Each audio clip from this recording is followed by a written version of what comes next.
புதுக்கோட்டை அருகே வேங்கைவயல் கிராமத்தில் பட்டியலின மக்கள் பயன்படுத்தி வந்த குடிநீர் தொட்டிகள் மனித கழிவு கலக்கப்பட்டு இருப்பதாக கடந்த 2022ஆம் ஆண்டு டிசம்பர் 26ஆம் தேதி கண்டறியப்பட்டது. நாடு முழுவதும் பெரும் அதிர்ச்சியையும் பரபரப்பையும் இச்சம்பவம் ஏற்படுத்தியது. இக்கொடுஞ்செயலில் ஈடுபட்ட குற்றவாளிகளை கைது செய்து கடும் நடவடிக்கை எடுக்க வேண்டும் என அரசியல் கட்சிகள் மற்றும் சமூக ஆர்வலர்கள் தொடர்ந்து குரல் எழுப்பி வந்தனர். தொடர் அழுத்தத்தின் காரணமாக இந்த வழக்கு புதுக்கோட்டை வெள்ளனூர் போலீசாரிடமிருந்து சிபிசிஐடி மாற்றப்பட்டது.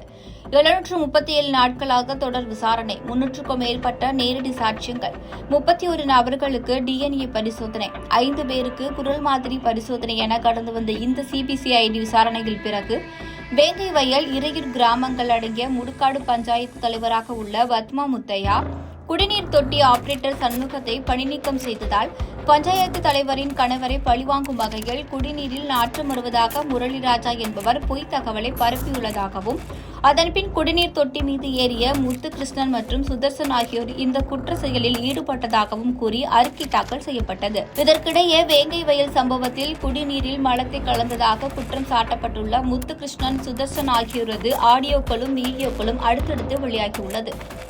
என்னாச்சுப்பா பிரச்சனை? என்னாச்சு அதான் முரளி என்ன மேலதான் டவுட்டு போட்டு அவரை இது பண்ண பார்த்தாங்க அப்படின்னா அதான் அப்புறம் நேற்று தான் அப்புறம் நிறைய பேர் வந்தானே கொஞ்சம் விட்டுட்டாங்க ஃப்ரீயா. ஆனா கண்டுபிடிச்சிட்டாங்க, ஆனா சொல்ல மாட்டேங்கிறாங்க. ஆமா, குறிப்பாக சுதர்சன் தனது அத்தை மற்றும் தாயுடன் பேசும் ஆடியோவில் இவ்விவகாரம் குறித்து பேசியது தெரியவந்துள்ளது. ஒத்துக்கவே கூடாது, ஒத்துக்கவே கூடாது, இதை அழைச்சி பேசணும், ஒத்துக்கவே கூடாது. மேலும் வெளியாகியிருக்கும் வீடியோவில் சுதர்ஷா ஜூம் பண்ணி எடு என ஒருவர் சிரித்துக்கொண்டே பேசுவதும் பதிவாகி இருக்கிறது.